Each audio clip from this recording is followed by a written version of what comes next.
Bismillahirrahmanirrahim. Hello and welcome to Rahman Digital Production. This is lecture number 82, and today we are going to discuss in physics question number 5. Question number 5 is saying that the electromagnetic spectrum in order of increasing frequencies can be represented as shown. So I made it for you people, exactly copied it from the book. So part number A is saying identify the type of radiation, mark X and Y.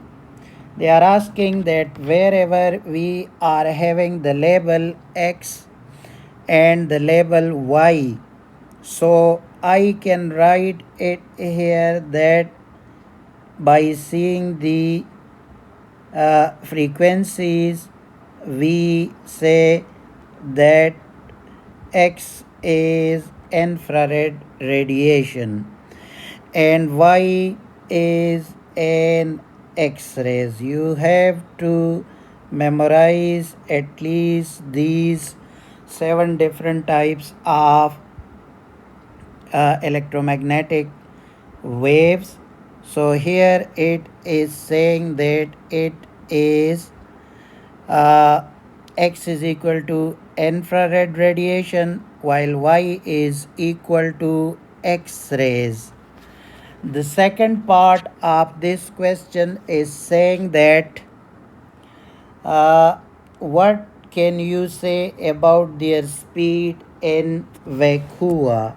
So I am writing here the same speed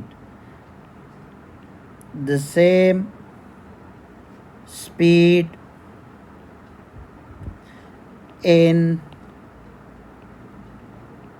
vacuum. Yes, we discussed that many times in our theoretical portion. So that was the whole story about question number 5. Now we are turning our focus to question number 6. Question number 6 is saying the figure shows the graph of the variation of displacement of a wave with the distance along the wave at a particular time. So this is given to you. The first figure is this one. You have to fully concentrate on this figure. Okay, what the question is saying in part number 1, state the value for the amplitude of wave. So it is 0.6. Now amplitude is in area between the mean position and the upper or the lower, that is crest or the trough point. So that is equal to 0.6 is the value of this amplitude. Now next in the B part they are asking the wavelength of the wave. So ladies and gentlemen, till here, from here they given us 10 half waves. So it means that one of them, if from here till here, there are 1, 2, 3 and 4 squares. Small squares are there. So what will be the value of one small square? So we have to divide 10 by 4. And when we are dividing 10 by 4, it will be equal to 2.5. So they are asking the wavelength of the wave. So this will be 2.5 and this will be 2.5, and the wavelength is the position which will be equal to uh, the four small squares, so that will be equal to 2.5 and 2.5 till here, so it will be equal to 5, and that will be meter because the unit is meter. So 2.5 and 2.5 is equal to, this is one complete wave, and that is the length. Or you can also find it from here as well, from here till here. If you measure it, it will also be equal to 5. So that's it. By giving this 10, we can conclude the one square's value and then multiply it by those two. So 2.5 multiplied by 2 is equal to 5 meter. Now the B part is saying that the displacement, keep in mind the part number 1 as well, because we will need that in part number C. So in the B part, they are saying the figure shows the graph of the variation of the displacement of the same wave with the time at particular point along the wave. So they given us this figure particularly like this, and I made it in the same way as in the book. The question is saying in B part number 1 that state the value for the time for one complete cycle. So one complete cycle will start from here and it will go till here. This is one complete cycle. So if this is 2.5 till here, and there are 1, 2, 3 and 4 small square are there, so we have to multiply that we have to divide 2.5 divide by 4, and whatever result is coming, we will have to write that value. So in this case it is equal to 0.625, 0.625, and that is the time period, and that is in second. Okay, that was the whole story. So I should write it here. 2.5 divided by 4 is equal to 0.625 second. So now we have to find the time taken, and the time taken will be 0.625 multiplied by 2, because if you can see that there are two small square inside this area, so for one complete cycle the time taken is 1.25 second, and that is the time period. Now in the second part they are telling us to find find the frequency. That was part number 1 of B, and part number 2 of B is saying that find the frequency. So we cannot use the formula F is equal to V divide by lambda, because we don't have the speed. So another formula we are having, that frequency and time period are the reciprocal of one another. So we have to put 1 and 1.25 second, which we got from here. So that will be equal to 0.8 hertz. Now in the third part they are saying to find the frequency uh, and to find the speed. They are telling us to find the speed, where we found the frequency to be 0.8 hertz and the wavelength in the first part is 5 meter.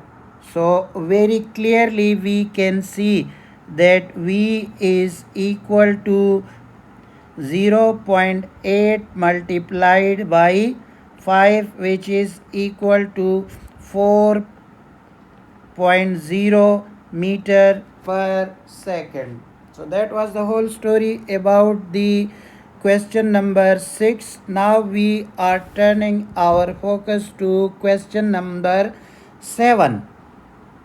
Question number 7 is saying A, B, C, and D in the figure below represent particle in a medium. Particle in a medium uh, through which waves are passing continuously in a direction indicated by the arrow. This arrow is indicating the direction. So the question is saying in one part describe the motion of the particle A, B, C, D when the wave is a transverse wave.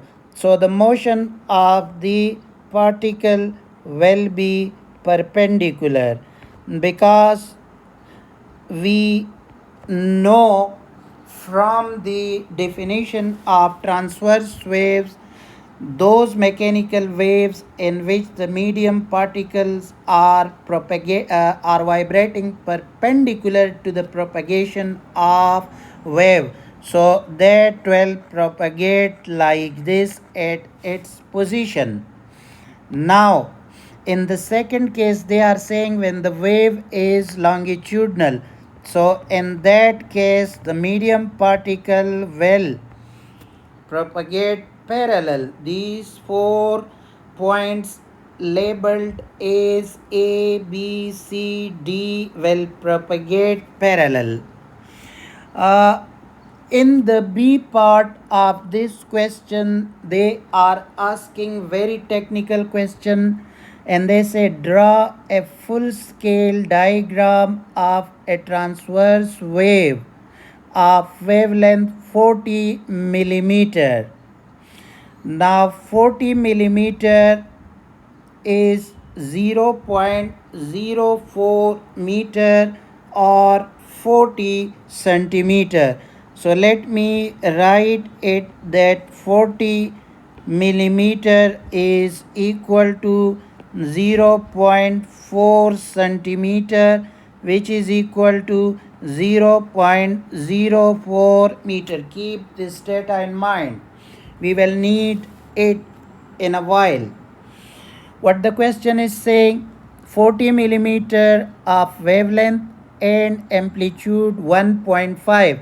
So you can see here that I drew the amplitude is 1.5 from the mean position, which is this one. So the distance on either side of the mean position is known as amplitude. This is 0, so this one will be negative and this one will be positive. Also till this point I have 12. So in 12 we have 1, 2, 3, 4, 5, 6. So it means 12 divided by 6 will be this one small square will be 2. This will be 4, 6, 8, 10, 12, 14, and this is the 16. They told us that at least two wavelengths must be there. From here to here, this is one wavelength, and from here to here, this is the second wavelength. So they want us till here the whole story, but we increased it so that you understand it very well. So in the first part, they said they draw a full scale diagram. Now I drew it to the scale. I used the scale and drew it. This is the scale I have with you, and through this scale I drew it, and then you can check it at your copies that how to draw it. Now the second part of this question is saying calculate the speed. We have to calculate the speed of the wavelength you have drawn if the frequency. Now very important piece of information is given as 150 hertz, and now we are having the wavelength is equal to 0.04 meter. You don't have to take it in centimeter because the standard unit is this one. So V is equal to F lambda. F is 150 multiplied by 0.04, and when we calculate it we will get 6 meter per second. So 6 meter per second is the answer. You can check the answer as well. Now the final question of this exercise is question number 8, and question number 8 given us this diagram in which A and B are unknown, and this is in the increasing wavelength. I have to write increasing wavelength, increasing wavelength, and they are in this side. The wavelength of gamma rays is the largest, then X rays, and then we are having A, and they want us name the radiation A, and according to the electromagnetic spectrum, this will be ultraviolet radiation. This will be ultraviolet radiation, and that is the whole story about part number 1.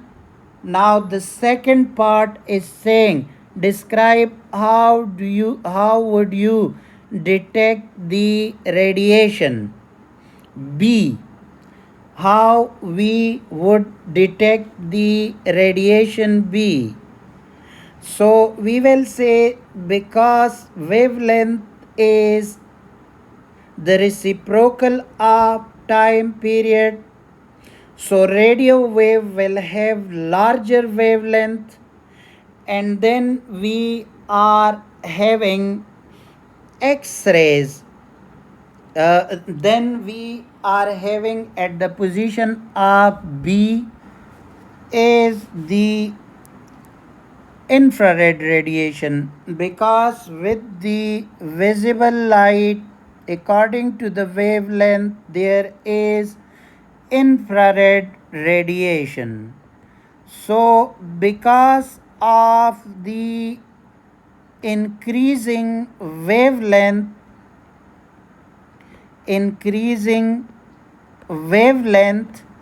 by seeing the electromagnetic spectrum,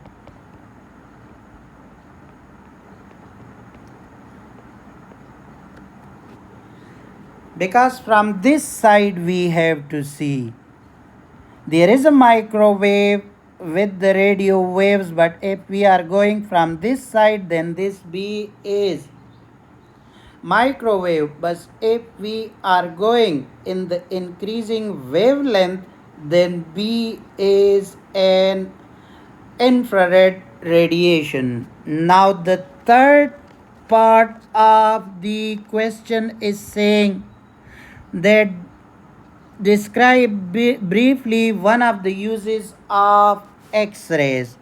So X-rays can be used to detect fractures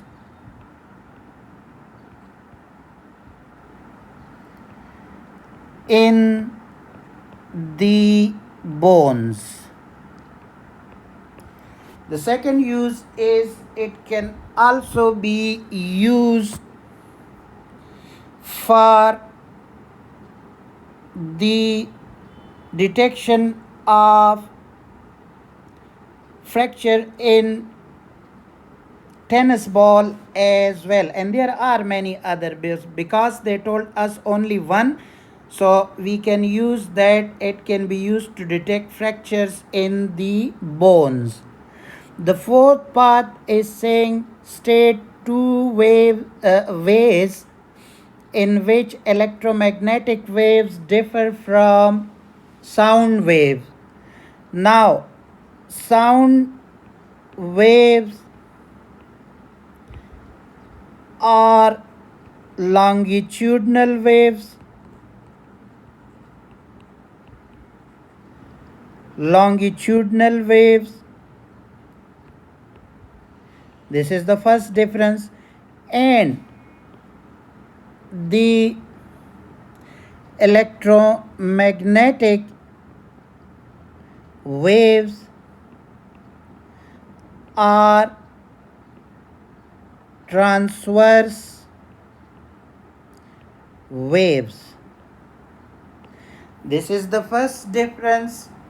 The second difference is sound waves cannot pass through vacuum, while electromagnetic waves can pass through vacuum. So these are the two differences. Another difference is that there are rarefaction and compression in sound waves, and in electromagnetic waves there are trough and crest. But these two differences can serve for our purpose. So that's it. Okay, ladies and gentlemen, that's it for today. Tomorrow we will start the reflection and refraction of light, and we will discuss what is reflection and what is refraction in greater detail. Stick with me for that very important topic. If you haven't yet subscribed, please subscribe my channel. Thank you very much for your time. Allah Hafiz.